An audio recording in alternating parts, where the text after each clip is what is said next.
European sovereign bonds yields rose after inflationary signs for the first time in 3 years. I'm at the Central Eastern Europe Forum in Vienna to discuss the implication of higher inflation and monetary policy with Ewald Nowotny, governor of the Oesterreichische National Bank and member of the European Central Bank.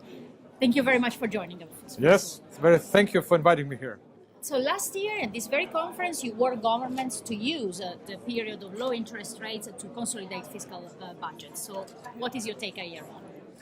Well, I think one has to distinguish between the situation in the US and the situation in Europe. In the US, we clearly see a tendency of rising interest rates, due to many kinds of expectations. You mentioned psychology changes. Yes, so it is the animal spirits in a positive way, but of course animal spirits is a psychological phenomenon that also might change rather abruptly. In Europe, we do have higher interest rates. We do have now a situation of higher inflation in 2017, but this higher inflation is mainly caused due to the base effects now from rising prices of energy and of oil.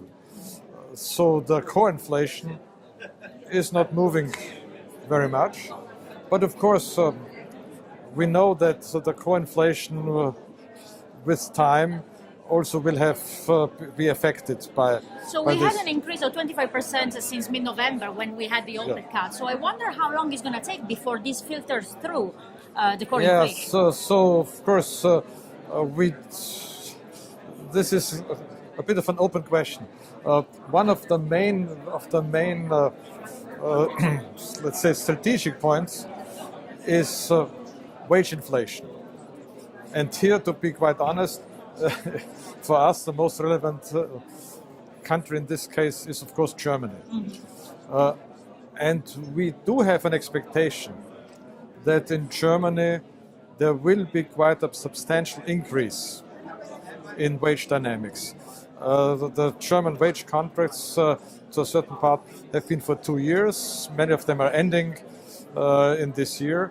Expectation is that this will be higher, which is a good thing in this case, and that then would kind of normalize inflation. But as you know, it's very difficult to predict wage developments in Germany. Of course, but the ECB prediction for 2019 are still 1.7%, which is below the 2% target. Can we expect a revision of these expectations at least? Well, no, I'm in no position to.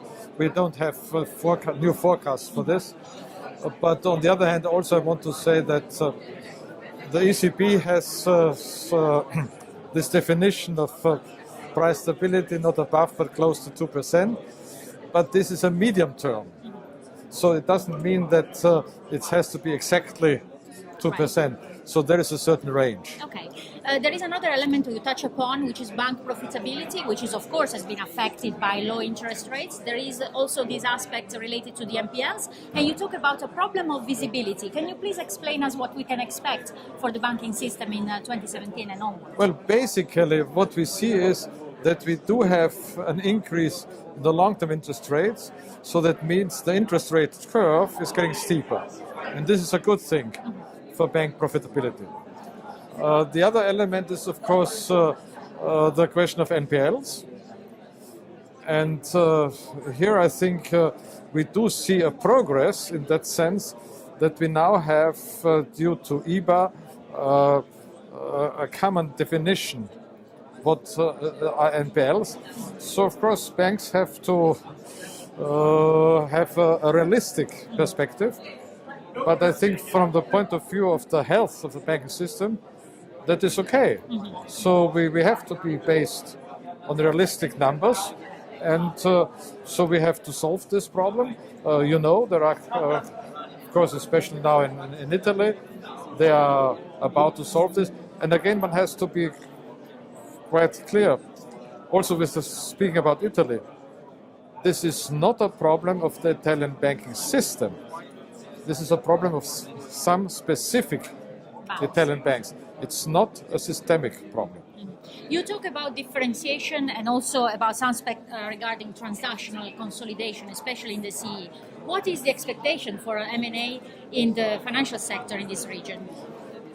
We see that in general, the economic situation in Central, Eastern, Southeastern Europe is improving.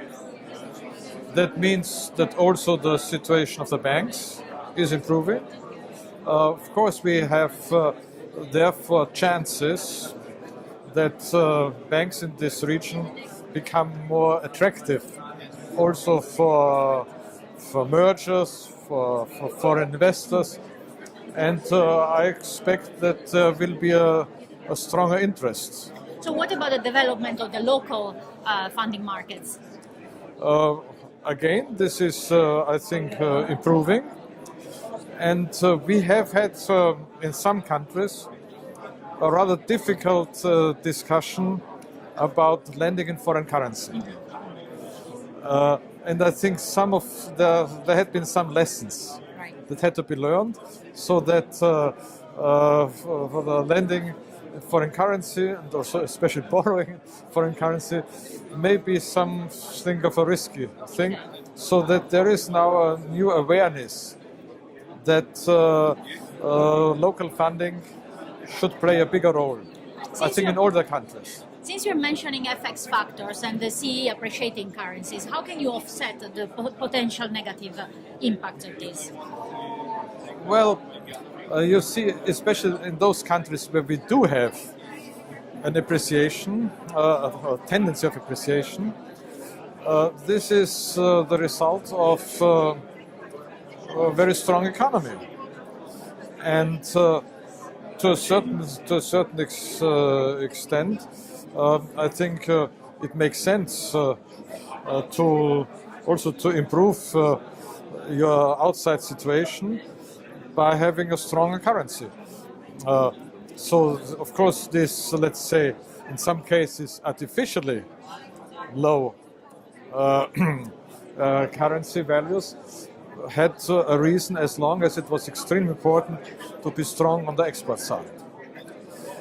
If you don't have, it's kind of a hidden subsidy. If you don't need this hidden subsidy, I think it's a sign of improvement of the economic situation.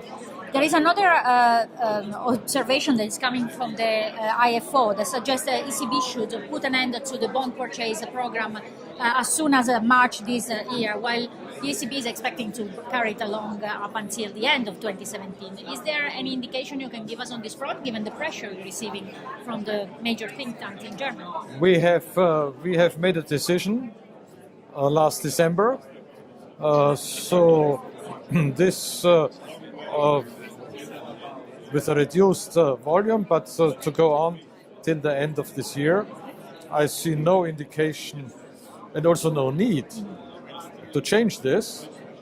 But of course, in the meantime, we will observe what are the economic developments. So I think we will do it as long as needed, but we won't do it longer than needed. Right, okay.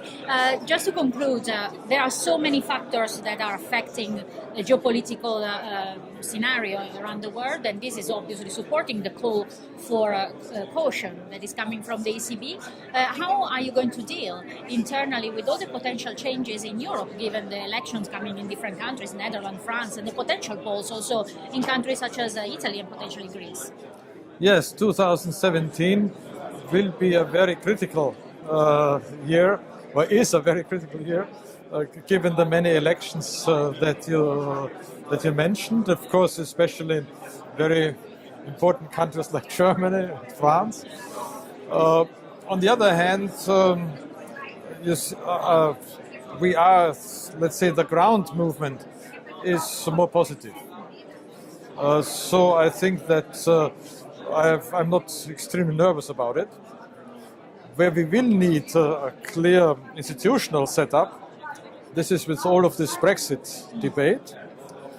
And here I see that there is increasing feeling that it might develop into a very hard. And what is going to be Brexit. the impact on alternatives to banks, such as the Capital Market Union? So therefore, it's quite clear that if this is a hard Brexit, the Capital Market Union will be a union of the remaining EU and EU capital market, and I think, of course, it will hurt especially the UK situation, because they have a very strong role of the City of London. And what could cause some tensions is if this would lead to a policy of the UK trying to undercut Europe, the EU, with taxes, with regulations, and all these kind of things. And there is a question regarding the euro clearing, which seems to be a big Yes. element of debate. And it is quite clear that from our point of view as the ECB, we always had the feeling that euro clearing has to be done in the euro area. This did not happen, doesn't happen in the present surrounding. You may know there was even a court case at the European Court of Justice on this. Now, of course, if they're not any longer part of the common market, there's no question. Then euro clearing has to be within the euro area, and we are very We're well much to prepared to this. discuss in 2017, but Oh, what is yes. the biggest risk factor? And I'll let you go on this one.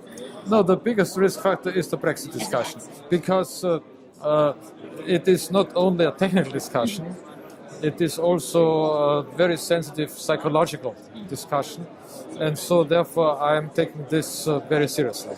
Well, I thank you very much for your time and for your clarity and for participating to our call. Welcome. Thank you very much. Thank you.